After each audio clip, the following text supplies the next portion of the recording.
بسم اللہ الرحمن الرحیم. جناب ڈاکٹر انیس صاحب، ڈاکٹر غلام شبیر صاحب، معزز اساتذہ کرام اور طلبہ و طالبات جو یہاں پر موجود ہیں، بہت شکریہ کہ کامسیٹس یونیورسٹی میں آپ نے گفتگو کے لیے مجھے یہاں پہ دعوت دی. اور غلام شبیر صاحب نے موضوع کا تعارف تو کروا دیا اور اس میں انہوں نے کچھ باتوں کا ذکر کیا. مجھے اب ایک جو ہے وہ رخ جو ہے انہوں نے متعین کر دیا گفتگو کا، تو میں اسی رخ میں آگے بڑھنے کی کوشش کروں گا.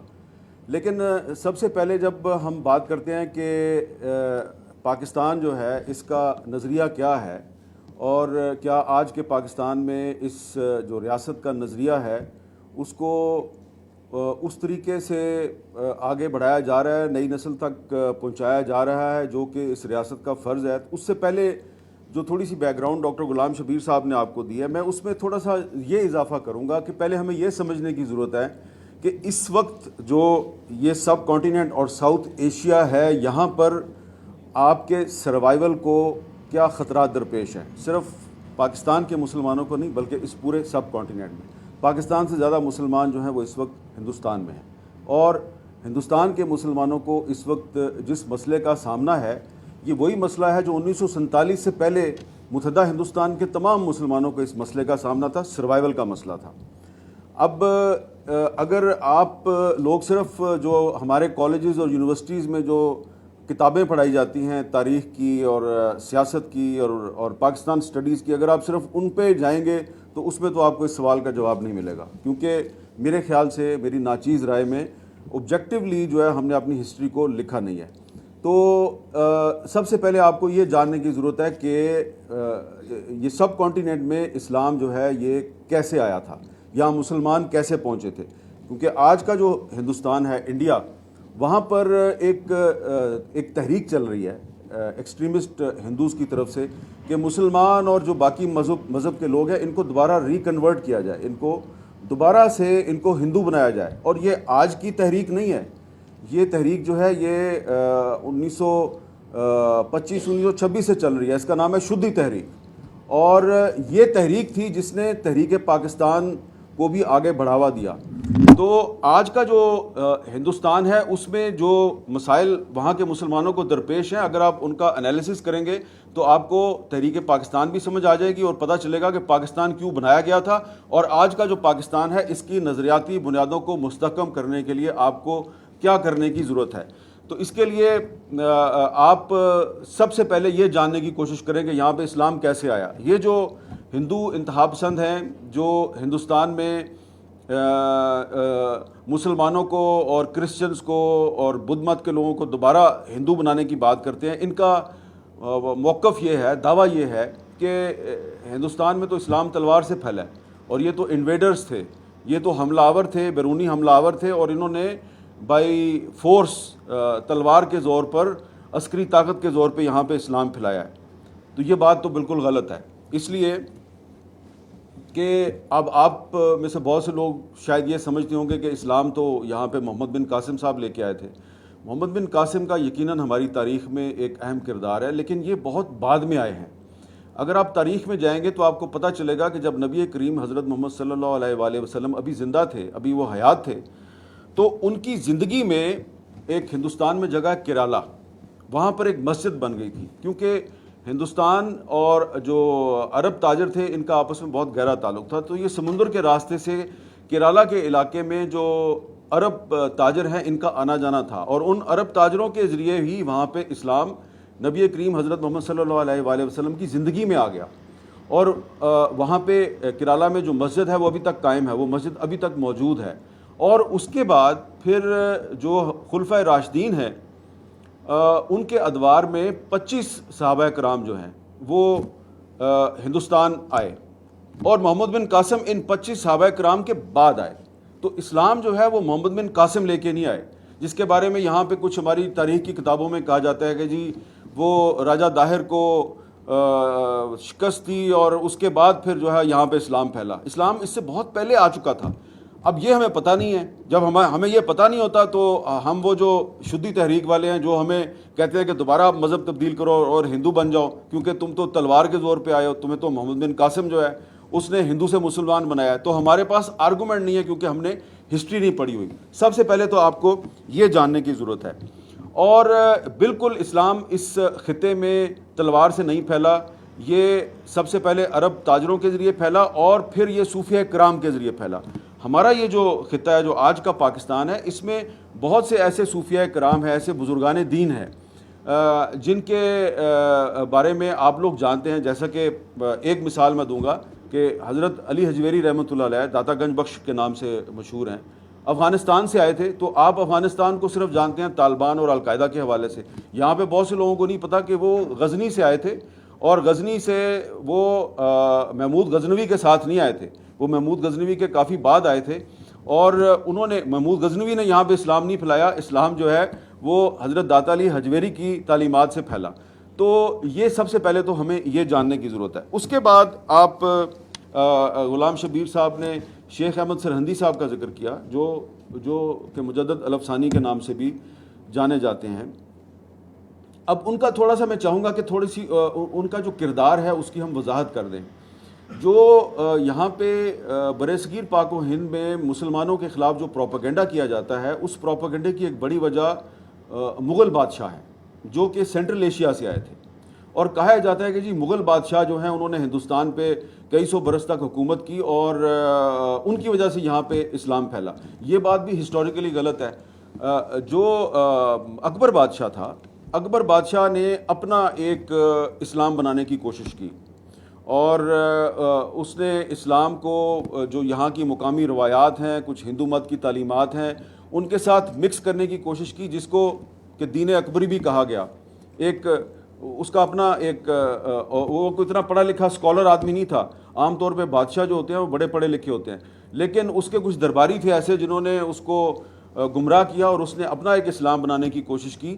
تو یہ جو اس وقت کا ایک بظاہر وہ مسلمان بادشاہ تھا, لیکن مجدد الف ثانی جیسے جو لوگ تھے وہ اس سوچ کے خلاف کھڑے ہو گئے. پھر اس کے بعد آپ دیکھیں کہ جو جہانگیر کے زمانے میں مجدد الف ثانی صاحب جو ہیں صرف ان کو اس لیے گرفتار کیا گیا کہ آپ بادشاہ کے سامنے جھکتے کیوں نہیں ہیں, آداب کیوں نہیں بجا لاتے. تو ان کو ایک دفعہ جب بادشاہ کے دربار میں پیش کیا گیا تو جہانگیر نے پوچھا کہ آپ دربار میں جھکنے سے گریز کیوں کرتے ہیں. تو انہوں نے کہا کہ میں اللہ تعالیٰ کے سوا کسی انسان کے سامنے جھکنا جو ہے وہ جائز نہیں سمجھتا. تو ان کو گرفتار کر لیا گیا. تو یہ جو آج کے ہندوستان میں جو آرگومنٹ دیے جاتے ہیں, جن مغل بادشاہوں کو اسلام کی علامت بنا کے اور اسلام کا تعلق ان سے جوڑ کر اور آج کے مسلمانوں کو متون کیا جاتا ہے کہ بھئی آپ کو تو مغل بادشاہ جو ہیں انہوں نے مسلمان کیا تھا. ایکچولی ہمارے جو بزرگ ہیں شیخ احمد سرہندی جیسے بزرگ جو ہیں انہوں نے ان مغل بادشاہوں کے خلاف مزاحمت کی تھی, ان کے سامنے جھکنے سے انکار کیا تھا کیونکہ یہ اپنی طرز کا ایک اسلام جو ہے وہ ہم پر مسلط کرنا چاہتے تھے. اور ویسے بھی میری ناچیز رائے میں کوئی اسلامک اسکالر نہیں ہوں, بادشاہت کی اور ڈکٹیٹرشپ کی اسلام میں کوئی گنجائش نہیں ہے. اور اگر یہ بادشاہ جو ہیں انہوں نے ایک شیخ احمد سرہندی, حضرت مجدد الف ثانی صاحب جیسے ایک درویش کو اپنے دربار میں جھکانے کی کوشش کی تو وہ ایک ان کا ایک غیر اسلامی ایک عمل تھا. اور شاید اسی لیے علامہ اقبال کا ذکر یہاں پہ کیا ہے. تو علامہ اقبال کا بہت ایک روحانی رشتہ تھا شیخ احمد سرہندی صاحب کے ساتھ اور وہ وہاں پہ ان کے مزار پہ جا کے حاضری بھی دیا کرتے تھے. یہاں پہ ڈاکٹر غلام شبیر صاحب نے سر سید احمد خان صاحب کا ذکر کیا. میں کچھ تھوڑا سا اختلاف کی جسارت تو نہیں کرتا, لیکن تھوڑی سی سر سید احمد خان صاحب کے بارے میں میری رائے جو ہے وہ ذرا یہ ہے کہ سر سید احمد خان, علامہ اقبال اور قائد اعظم محمد علی جناح یہ مختلف ادوار کی شخصیات ہیں, لیکن برصغیر پاک و ہند کے مسلمان جو ہیں ان میں دور جدید کے تقاضوں کے مطابق آگے بڑھنے کی جو جستجو پیدا کرنے کی کوشش ہے اس میں ان تینوں کا بہت اہم کردار ہے. اور اس کا آغاز سر سید احمد خان صاحب کے دور سے ہوا. اب میں آپ کو یہ ایک ریفرنس دے سکتا ہوں کہ الطاف حسین حالی صاحب ایک بہت بڑے ہمارے اسکالر تھے, شاعر تھے. انہوں نے سر سید احمد خان صاحب کی زندگی پر ایک کتاب لکھی ہے جو اردو میں بھی موجود ہے. اس کتاب کا نام ہے حیات جاوید. وہ کتاب آپ کو ضرور پڑھنی چاہیے. تو جو ایک تاثر ہے سر سید احمد خان صاحب کے بارے میں جس کا ذکر غلام شبیر صاحب نے کیا, وہ تاثر زائل ہو جائے گا. دیکھیے جو سر سید احمد خان صاحب ہیں, پہلے وہ بھی ہندو مسلم اتحاد کے حامی تھے. علامہ اقبال بھی ہندو مسلم اتحاد کے حامی تھے. قائد اعظم محمد علی جناح بھی ہندو مسلم اتحاد کے حامی تھے. سوال یہ ہے کہ یہ تینوں شخصیات تین مختلف ادوار میں آئی ہیں. یہ تینوں شخصیات پہلے ہندو مسلم اتحاد کی حامی تھی, پھر یہ اپنے نظریات پہ انہوں نے نظر ثانی کیوں کی, اور یہ مسلمانوں کی ایک علیحدہ شناخت اور علیحدہ تشخص کے لیے انہوں نے اپنا موقف جو ہے اس کو تبدیل کیوں کیا, اور یہ کیوں کہتے تھے کہ مسلمان اور ہندو دو علیحدہ قومیں ہیں. سر سید احمد خان صاحب جو ہیں انہوں نے 1857 کا جو غدر ہے یا بغاوت تھی, اس بغاوت کے بعد یہ دیکھا کہ جو پڑھے لکھے ہندو تھے انہوں نے اس بغاوت کے بعد جو صورتحال تھی جس میں کہ مقامی باشندے جو ہیں ان سے انتقام لیا جا رہا تھا, ان کو سزائیں دی جا رہی تھی, تو انہوں نے یہ محسوس کیا کہ اس سے کچھ ہندوؤں کا ایک طبقہ, تمام ہندوؤں کی بات نہیں کر رہا, ایک طبقہ فائدہ اٹھانے کی کوشش کر رہا ہے اور انگریزوں کو گمراہ کر رہا تھا کہ یہ جو بھی کیا یہ مسلمانوں نے کیا ہے, تو آپ نے اگر سزا دینی ہے تو انہی کو دیں. مثال کے طور پہ ایک عالم دین تھے, تو جب بغاوت ہوئی اور غدر ہوا تو کچھ انگریز عورتیں اور بچے, ان کو اس عالم دین نے اپنے گھر میں پناہ دے دی کہ عورتیں اور بچے ہیں, ان کا کیا قصور ہے. تو جو باغی تھے انہوں نے اس گھر میں گھس کے ان عورتوں اور بچوں کو قتل کر دیا. تو وہ جو مولانا صاحب تھے جو عالم دین تھے ان پر بھی ایک کیس بن گیا اور وہ فرار ہو گئے. تو سر سید احمد خان صاحب نے انگریزوں کے ساتھ باقاعدہ بات چیت کی کہ انہوں نے تو ان کو, اس عالم دین نے, مولوی صاحب نے تو عورتوں اور بچوں کو اپنے گھر میں پناہ دی, لیکن باغی ان کے گھر میں گھس کے انہوں نے ان کو مار دیا. تو یہ تو بے قصور ہیں, یہ تو دراصل عورتوں اور بچوں کی جان بچانا چاہ رہے تھے. تو انہوں نے ان کو سرنڈر کروایا, ان پہ مقدمہ چلا, مقدمہ ثابت نہیں ہوا, الزام ثابت نہیں ہوا, وہ ریلیز ہو گئے. الزام لگایا گیا کہ سر سید احمد خان صاحب تو انگریزوں کے لیے کام کر رہے ہیں. ٹھیک ہے.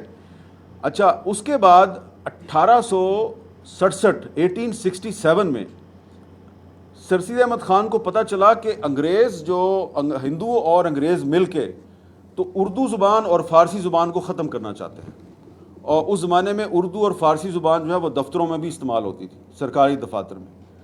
تو جب ان کو اس الائنس کے بارے میں پتہ چلا تو انہوں نے اس پر پھر ایک مزاحمت شروع کی, احتجاج شروع کیا, اور وہاں سے انہوں نے مسلمانوں کے علیحدہ اسلامی تشخص کے لیے کام شروع کیا کہ اردو کو بھی بچایا جائے اور فارسی زبان کو بھی بچایا جائے. اب اردو اور فارسی زبان کو کس سے بچایا جائے؟ جو ایک انگریزوں کا اور کچھ ہندو جو تھے مسلمان دشمن ہندو, ان کا جو ایک اتحاد تھا.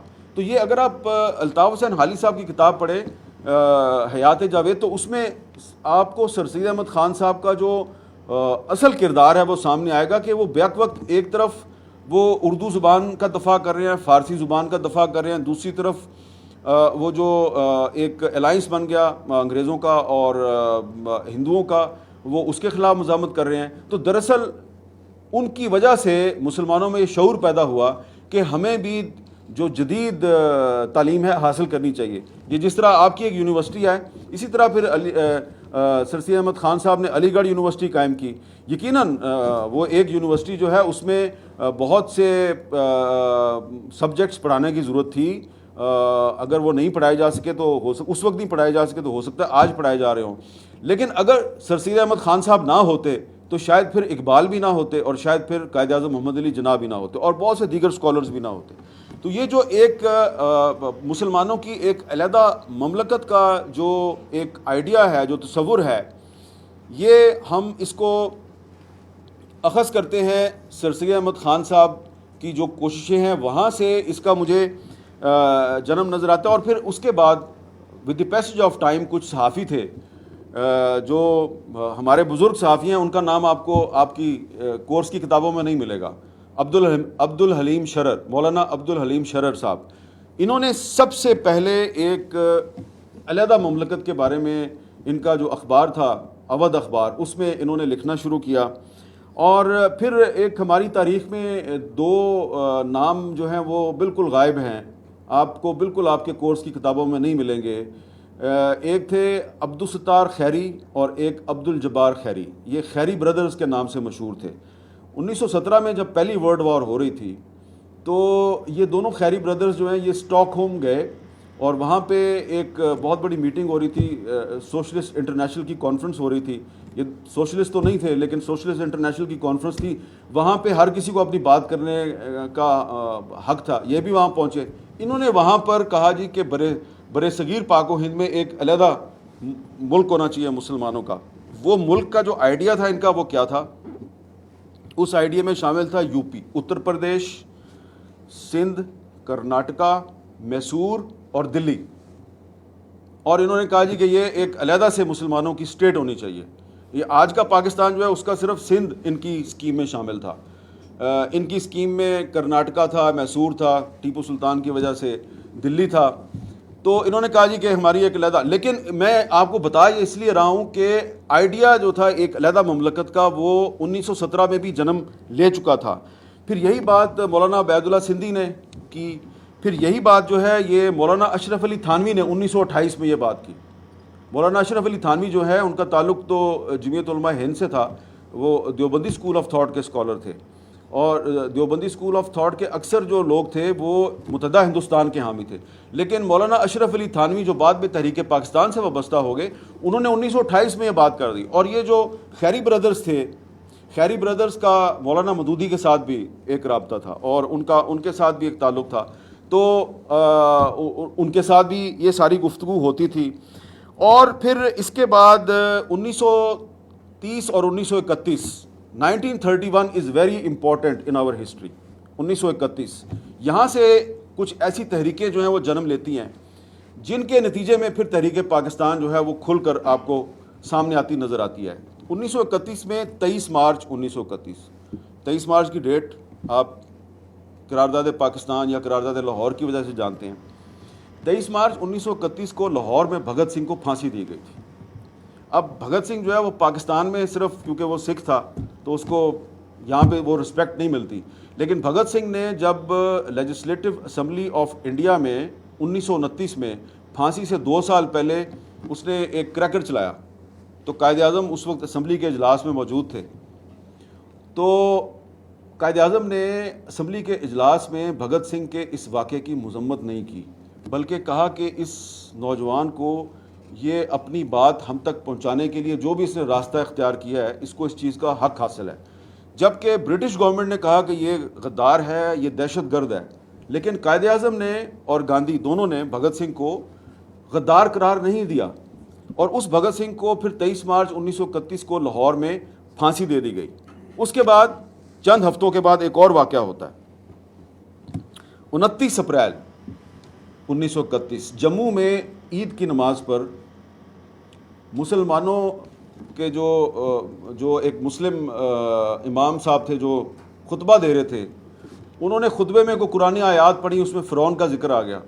تو ادھر جو پولیس والے تھے ان کو سمجھ تو آئی نہیں، تو انہوں نے کہا کہ جی یہ تم نے تقریر جو ہے وہ غلط کیا اور وہ عید کی نماز میں انہوں نے مداخلت کی. وہاں پہ ایک ناخوشگوار صورتحال پیدا ہوئی کہ مسلمانوں کو نماز پڑھنے سے روکا گیا. پھر کچھ مسلمانوں کو گرفتار کر کے سینٹرل جیل جموں میں بند کر دیا گیا. وہاں پر ایک ہندو انسپیکٹر تھا لبو رام، اس نے قرآن پاک کی توہین کی. اس نے جب قرآن پاک کی توہین کی تو وہاں پہ جو ڈیوٹی پہ مسلمان کانسٹیبلز تھے اور قیدی تھے انہوں نے احتجاج کیا. یہاں سے کشمیر میں ایک تحریک شروع ہوئی. کشمیر میں اس تحریک کے پیچھے کیا تھا؟ توہین قرآن کا واقعہ. اور پھر ایک سوات کا ایک پٹھان تھا عبد القدیر، اس نے جامعہ مسجد سری نگر میں تقریر کی، وہ گرفتار ہوا. اور 13 جولائی 1931 کو اس کا جب ٹرائل ہو رہا تھا سری نگر کی سینٹرل جیل میں، تو کشمیری مسلمان جو ہے انہوں نے اس کے حق میں مظاہرہ کیا. اس مظاہرے پہ فائرنگ ہوئی، وہاں پہ مسلمان شہید ہوئے. 13 جولائی 1931. آج بھی جو کشمیریوں کا یوم شہدائے کشمیر ہے وہ 13 جولائی 1931 ہے. 13 جولائی 1931. اب اس کے بعد کیا ہوتا ہے کہ لاہور میں علامہ اقبال ایک اجلاس بلاتے ہیں کہ جناب کشمیر میں یہ ظلم ہو گیا تو ہمیں اس پہ کچھ کرنا چاہیے. تو وہ موچی گیٹ لاہور میں ایک جلسہ کرتے ہیں جس میں لاکھوں لوگ آتے ہیں, اور وہاں پہ کشمیر کی آزادی کے لیے تحریک کا اعلان ہوتا ہے. اور ڈیٹ پتہ کیا ہے جلسے کی؟ 14 اگست 1931. 23 مارچ 1931 بھگت سنگھ کی پھانسی, اور 14 اگست 1931 کشمیر کی تحریک آزادی کا اعلان. کہاں پہ؟ کشمیر میں نہیں, لاہور میں. کون کرتا ہے؟ علامہ اقبال. تو میں آپ کو بتانا چاہ رہا ہوں کہ یہ ساری چیزیں جو ہیں یہ ہماری ہسٹری ہے, ہمیں یہ بتایا نہیں جاتا کہ کہیں کشمیر کی تحریک آزادی کا لنک جو ہے وہ تحریک پاکستان کے ساتھ نہ آ جائے. اور اس کے بعد پھر یہ جلسے جلوس شروع ہوتے ہیں. جلسے جلوس تو اس سے پہلے بھی شروع تھے, لیکن اس کے بعد پھر آپ یہ دیکھیں کہ یہ جو اس میں جو کشمیر کی تحریک آزادی اور پھر علامہ اقبال اور 14 اگست, یہ ساری باتیں جو ہیں یہ ہماری ہسٹری سے غائب ہیں. کیوں غائب ہیں؟ ایک اور چیز, ہمارے کچھ جو ماں ہیں قیام پاکستان کے بعد, وہ پروپیگنڈا کرتے رہے کہ یہ پاکستان تو انگریزوں نے بنایا تھا. آپ نے بھی یہ بات سنی ہوگی. اور تحریک پاکستان تو انگریزوں نے بنائی تھی. میں نے آپ کو پوری ہسٹری بتا دی ہے کہ یہ کس کس نے کب ایک علیحدہ مملکت کا آئیڈیا پیش کیا. اس کو فارمولیٹ کیا ہے باقاعدہ انداز میں, پیش جو ہے وہ مسلم لیگ نے کیا ہے. ابھی 1917 میں تو مسلم لیگ کے ایجنڈے پہ نہیں تھی ایک علیحدہ مملکت, پاکستان کا نام بھی نہیں تھا کہیں پہ. خیری برادرز 1917 میں اسٹاک ہوم میں علیحدہ مملکت کی بات کر رہے ہیں, تو اس میں انگریز کہاں سے آ گیا؟ اور آپ کو 23 مارچ 1940 کا پتہ ہے, قرارداد لاہور. اب قرارداد لاہور کی بھی ڈیٹیل جو ہے وہ ہماری نوجوان نسل سے چھپائی جاتی ہے. کچھ عرصہ پہلے ایک کتاب مجھے ایک ریاستی ادارے کی طرف سے شائع شدہ کتاب مجھے دی گئی 23 مارچ کے بارے میں. میں نے جب وہ کتاب دیکھی تو وہ جس نے مجھے کتاب گفٹ کی, میں نے ان سے کہا کہ میں نے ایک نظر میں دیکھ لیا کنٹینٹ سے, اس کتاب میں آپ نے صرف ایک ریزولوشن کا ذکر کیا ہے. 21, 22, 23 3 دن اجلاس ہوا, اور 23 مارچ والے دن 4 قراردادیں منظور ہوئی تھیں. آپ نے صرف ایک قرارداد پہ پوری کتاب چھاپ دیا ہے. تو اگر آپ ہسٹری بتانا چاہ رہے ہیں نوجوان نسل کو, تو یہ جو قرارداد نمبر 3 ہے وہ کیوں غائب کیا آپ نے؟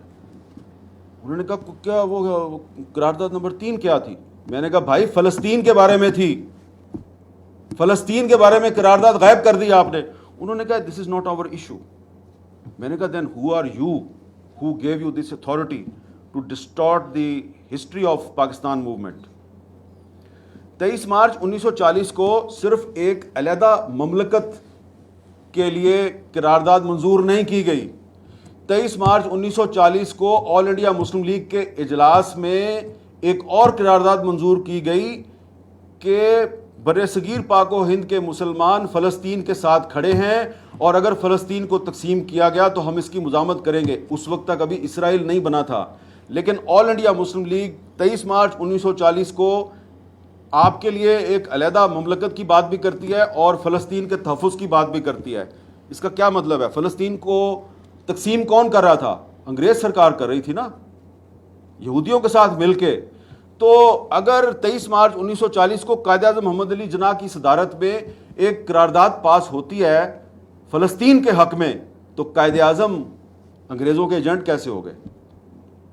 اور اس کے بعد وہی قائد اعظم جو ہیں ان کی مفتی اعظم فلسطین مفتی امین الحسینی صاحب کے ساتھ ان کی خط و کتابت ہوتی ہے, ان کی ملاقاتیں ہوتی ہیں, اور وہ ایک دوسرے کو سپورٹ کرتے ہیں. یہاں میں آپ کو یہ بھی بتانا چاہتا ہوں کہ مفتی امین الحسینی صاحب جو ہیں ان کو برٹش گورنمنٹ نے موسٹ وانٹڈ پرسن ڈکلیئر کیا ہوا تھا, کیونکہ وہ دوسری جنگ عظیم کے دوران جرمن ریڈیو پہ بیٹھ کے تو برطانوی حکومت کے خلاف, برطانوی فوج کے خلاف تقریریں کیا کرتے تھے. تو جس طرح ایک ماضی قریب میں امریکہ نے اسامہ بن لادن کو موسٹ وانٹڈ پرسن ڈکلیئر کیا, تو مفتی امین الحسینی صاحب کو برٹش گورنمنٹ نے موسٹ وانٹڈ پرسن ڈکلیئر کیا اور ان کی گرفتاری پر انعام مقرر کیا. قائد اعظم محمد علی جناح آل انڈیا مسلم لیگ فنڈ اکٹھا کرتے تھے, یوم فلسطین منایا کرتے تھے, اور فنڈ اکٹھا کر کے مفتی امین الحسینی کو دیا کرتے تھے. تو جس آدمی کو برٹش گورنمنٹ نے موسٹ وانٹڈ پرسن ڈکلیئر کیا, اس آدمی کے ساتھ قائد اعظم محمد علی جناح کی محبت, اس کو پیسے دینا, اس کے لیے یوم فلسطین منانا, تو یہ کوئی انگریزوں کا ایجنٹ تو نہیں کر سکتا نا, یہ تو صرف ایک آپ کا پروپیگنڈا ہے. پھر آپ یہ بھی سنیں کہ ایولیوشن, میں نے آپ کو پہلے بتایا کہ سر سید احمد خان, علامہ اقبال اور قائد اعظم پہلے ہندو مسلم اتحاد کے حامی تھے, بعد میں انہوں نے اپنا موقف چینج کیا. علامہ اقبال کے بارے میں ایک ہمارے ایک سیاستدان ہیں جو کہ کافی سالوں سے برطانیہ میں مقیم ہے, وہ اپنی ایک مخصوص انداز میں کہتے ہیں, وہ علامہ اقبال ہے نا جس نے کہا تھا سارے جہاں سے اچھا ہندوستان ہمارا. ہاں کہا تھا قائد علامہ اقبال نے یہ بات, یہ ترانہ ہندی تھا, لیکن بعد میں انہوں نے پھر ترانہ ملی بھی تو لکھا جب ان کے نظریات میں تبدیلی آئی. چین و عرب ہمارا, سارا جہاں ہمارا. انہوں نے اسی وزن پہ سارے جہاں سے اچھا ہندوستان ہمارا میں امینڈمنٹ کی. تو ایولیوشن ہوتی ہے, ارتقاء کا پروسیس ہوتا ہے. تو یہ ہسٹوریکلی فیکچولی یہ ساری بات غلط ہے. قائد اعظم اور علامہ اقبال کے بارے میں ایک بات آپ کو ضرور بتانا چاہتا ہوں. مجھے یقین ہے کہ آپ میں سے اکثر اسٹوڈنٹس کا تعلق اور ایون ٹیچرز کا تعلق مڈل کلاس کے ساتھ ہے, کیونکہ اپر مڈل کلاس یا جو امیر طبقے کے جو اسٹوڈنٹ ہیں وہ کسی اور یونیورسٹی میں جاتے ہیں, کیونکہ وہ 6-6 7-7 لاکھ روپیہ ایک سمیسٹر کی فیس تو نہیں دے سکتے نا. تو علامہ اقبال اور قائد اعظم کا تعلق بھی مڈل کلاس کے ساتھ تھا. یہ کوئی جاگیردار نہیں تھے, کوئی نواب نہیں تھے. قائد اعظم نے پیسے کمائے, لیکن اپنی وکالت سے پیسے کمائے, پیسے کما کے سیاست پہ لگائے. علامہ اقبال صاحب اتنے پیسے نہیں کما سکے, اور اگر آپ ان کے حالات زندگی پڑھیں تو وہ بہت ہی انہوں نے ایک درویشی اور فقر کی زندگی گزاری. دوسری بات یہ ہے کہ ان دونوں کے درمیان جو تعلق ہے, ایک زمانے میں ان کے کچھ معاملات پہ اختلافات بھی رہے, لیکن پھر یہ اکٹھے ہو گئے. علامہ اقبال کا تعلق ایک سنی عقیدہ خاندان سے تھا, قائد اعظم ایک شیعہ بیک گراؤنڈ کی فیملی میں پیدا ہوئے. لیکن اگر آپ ان کی حالات زندگی کا مطالعہ کریں تو علامہ اقبال سنی نہیں تھے, صرف مسلمان تھے, اور قائد اعظم شیعہ نہیں تھے, صرف مسلمان تھے. ایک دفعہ کسی نے قائد اعظم محمد علی جناح کو پوچھا کہ پھنسانے کے لیے, جس طرح کے آج کل بھی بہت سے صحافی جو ہیں وہ سیاستدان کو پھنسانے کے لیے الٹے سیدھے سوال کرتے ہیں, تو اس طرح کے صحافی اس زمانے میں بھی موجود تھے. تو انہوں نے, ایک صحافی نے سوال کیا قائد اعظم سے, یہ بتائیے جی کہ آپ سنی ہیں یا شیعہ ہیں؟ تو قائد اعظم نے ان کو کاؤنٹر کویشچن کیا, یہ بتائیے کہ نبی کریم حضرت محمد صلی اللہ علیہ وآلہ وسلم شیعہ تھے یا سنی؟ صحابی کے پاس جواب ہی نہیں تھا. قائد اعظم نے کہا وہ صرف مسلمان تھے, تو میرا نبی صرف مسلمان تھا تو میں بھی صرف مسلمان. تو یہ وجہ تھی. آپ دیکھیے کہ علامہ اقبال اور قائد اعظم تھے ایک ہی جماعت میں, لیکن بیک گراؤنڈ مختلف تھی. وہ بمبئی میں پیدا ہوئے, گجراتی فیملی سے تعلق, یہ پنجاب میں پیدا ہوئے, ایک کشمیری فیملی سے تعلق, لیکن کلاس ایک تھی. اور اسی لیے 28 مئی 1937 کو, 23 مارچ 1940 کی قرارداد سے بہت پہلے 28 مئی 1937 کو علامہ اقبال نے قائد اعظم کو جو خط لکھا, اس خط میں کہا کہ جو ہماری ایک علیحدہ مملکت بنے گی تو اس میں کیا نظام ہونا چاہیے. تو اس میں انہوں نے کہا کہ جو سوشل ڈیموکریسی ہے اس میں کچھ امینڈمنٹ کر کے اس کو اسلامی تعلیمات سے ہم آہنگ کر کے آپ ایک ایسا نظام لا سکتے ہیں جو کہ ہماری تقدیر بدل سکتا ہے. سوشل ڈیموکریسی کیا ہوتی ہے؟ جس میں جو ایک فلاحی مملکت, ایک فلاحی ریاست, ایک ویلفیئر اسٹیٹ جیسی کہ ناروے میں ہے, ڈنمارک میں ہے, سویڈن میں ہے. انگلینڈ اور فرانس والی نہیں ہے, یہ وہ ڈیفرنٹ ہے, وہ کیپٹلسٹ سوسائٹی ہے. تو علامہ اقبال نے قائد اعظم کو یہ مشورہ دیا کہ یہ ہماری ایک ایسی سوسائٹی ہونی چاہیے. اب جب پاکستان بن گیا تو قائد اعظم جلدی فوت ہو گئے اور ہم اپنا آئین نہیں بنا سکے, اور آئین بنا 1956 میں جا کے, وہ 2 سال بعد ایوب خان صاحب نے سسپینڈ کر دیا, انہوں نے لگا دیا مارشل لا, اور اس کے بعد یہاں پہ امریکہ کو فوجی اڈے دے دیے. ہم بن گئے ریجنل پالیٹکس میں پلیئر بن گئے. اور قائد اعظم اگر حیات رہتے کچھ سال تو شاید یہ نہ ہوتا. وہاں پہ ہندوستان میں گاندھی صاحب جو ہیں ان کو نتھو رام گوڈسے نامی ایک ہندو نے قتل کر دیا, تو ان کے ساتھ بھی ظلم ہو گیا, اور یہ ہمارے ساتھ تو بہت ہی ظلم ہو گیا. تو اس کے بعد جو پاکستان بنا ہے تو ہم آزاد تو ہو گئے. ہم 14 اگست 1947 کو ہم یوم آزادی تو مناتے ہیں, لیکن ابھی آزادی کی منزل جو ہے وہ نہیں آئی, اس لیے کہ پاکستان میں آج بھی برطانوی قانون نافذ ہے. یہاں پہ میں غلام شبیر صاحب سے اتفاق کرتا ہوں. آپ دیکھیں کہ میں چھوٹی سی ایک مثال دوں گا کہ ہمارا جو کرمنل پروسیجر کوڈ ہے, CRPC, قانون کے طالب علم جانتے ہیں, CRPC جو ہے اس کے ساتھ ٹیگ کیا لگا ہوا ہے, 1860, 1860 کا قانون آج بھی پاکستان میں لاگو ہے. CRPC, یہ جو دفعہ 144 لگتی ہے نا, جب کبھی آپ میں سے کوئی اسٹوڈنٹ جو ہے اس کو پتہ ہی ہوگا کہ آپ مظاہرے کے لیے باہر جاتے ہیں تو پولیس آپ کو شیل مارتی ہے, تو وہ شیل اس لیے مارتی ہے, پولیس کہتی ہے بھائی ہم نے دفعہ 144 لگائی ہوئی ہے, 144, تو آپ اس کی وائلیشن کر رہے ہیں. 144 کیا ہے کہ 3-4 بندوں سے زیادہ بندے اکٹھے نہیں ہو سکتے. اگر آپ کہیں ٹی اسٹال پہ کھڑے چلے گئے ہیں کلاس سے فارغ ہو کے, چائے پی رہے ہیں, تو آپ 5 ہیں تو یہ دفعہ 144 کی خلاف ورزی ہو جائے گی. 4 ہونے چاہیے یا 3 ہونے چاہیے. تو یہ 144 CRPC 1860 کے تحت انگریزوں نے نافذ کی تھی, اور آج بھی انڈیا, پاکستان, بنگلہ دیش, تینوں کنٹریز میں یہ 144 ایز اٹ از موجود ہے. ایک اور قانون ہے 124A, بغاوت, سیڈیشن. یہ 124A بھی انگریز لے کے آئے تھے, گاندھی صاحب پہ لگایا, اور پھر قائد اعظم محمد علی جناح جو ہیں وہ ایک رائٹر تھے, بال گنگا دھر تلک, ان پہ 124A لگی, ہندو تھے وہ. قائد اعظم ان کے وکیل بن کے پیش ہوئے 1916 میں کورٹ میں, اور کہا جی یہ قانون غلط ہے, اور تلک صاحب پہ جو الزامات ہیں یہ بھی غلط ہیں, تو تلک صاحب کو ریلیز کر دیا گیا. تو گاندھی بھی 124A کے خلاف تھے, قائد اعظم بھی 124A کے خلاف تھے, لیکن 124A آج بھی پاکستان میں چل رہا ہے. ایک قومی اسمبلی کا الیکٹڈ ممبر ہے علی وزیر, 124A کے تحت بند ہے.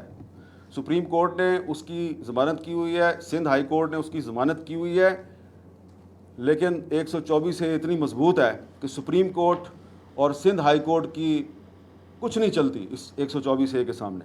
تو دیکھیں, قائد اعظم نے اور علامہ اقبال نے جو ملک ہمیں بنا کے دیا, جس ملک کا انہوں نے خواب دیکھا تھا, وہ تھا ایک ایسا ملک جہاں پہ ہم آزادی کے ساتھ جی سکیں گے.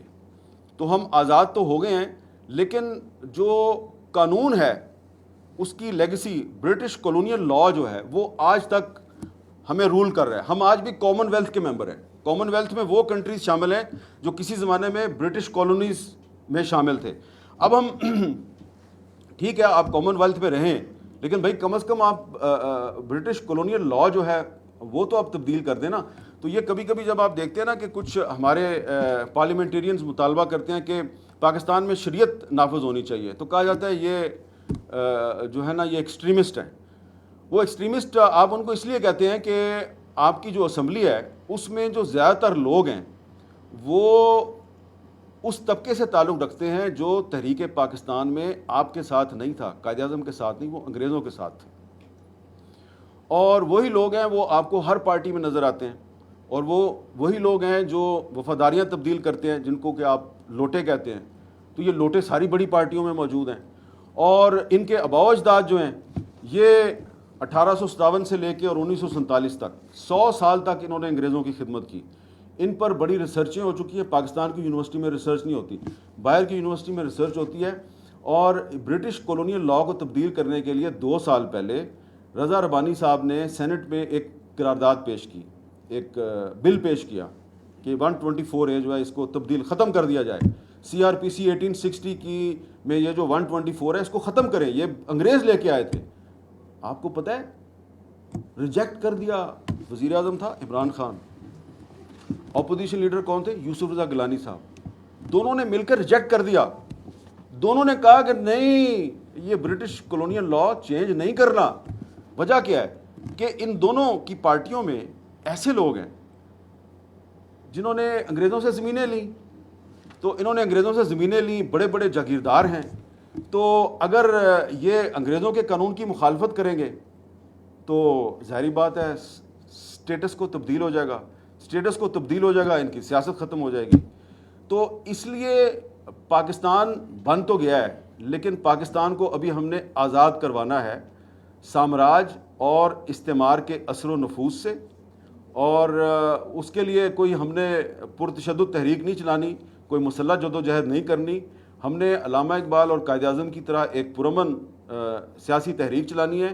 اور اس کے لیے جو آپ اسٹوڈنٹس ہیں، آپ کو تعلیم کو اپنا ہتھیار بنانا ہوگا. اور آپ جب کل کو سیاست میں آئیں گے تو آپ یہ چیز یاد رکھیں کہ پاکستان تو بن گیا ہے، لیکن جو برطانوی سامراج کے جو نو آبادیاتی قوانین ہیں وہ ابھی تک برقرار ہیں، اور انہیں تبدیل آپ نے کروانا ہے جمہوری طریقے سے، آئینی طریقے سے، سیاسی طریقے سے، اور اسی اسمبلی سے کروانا ہے. تو اس کے لیے ضروری ہے کہ آپ لوگ سیاست میں آئیں اور قائد اعظم اور علامہ اقبال کی تعلیمات کے راستے پہ چلتے ہوئے پرامن طریقے سے پاکستان کو استعمار اور سامراج کے چنگل سے نجات دلائیں. بہت بہت شکریہ.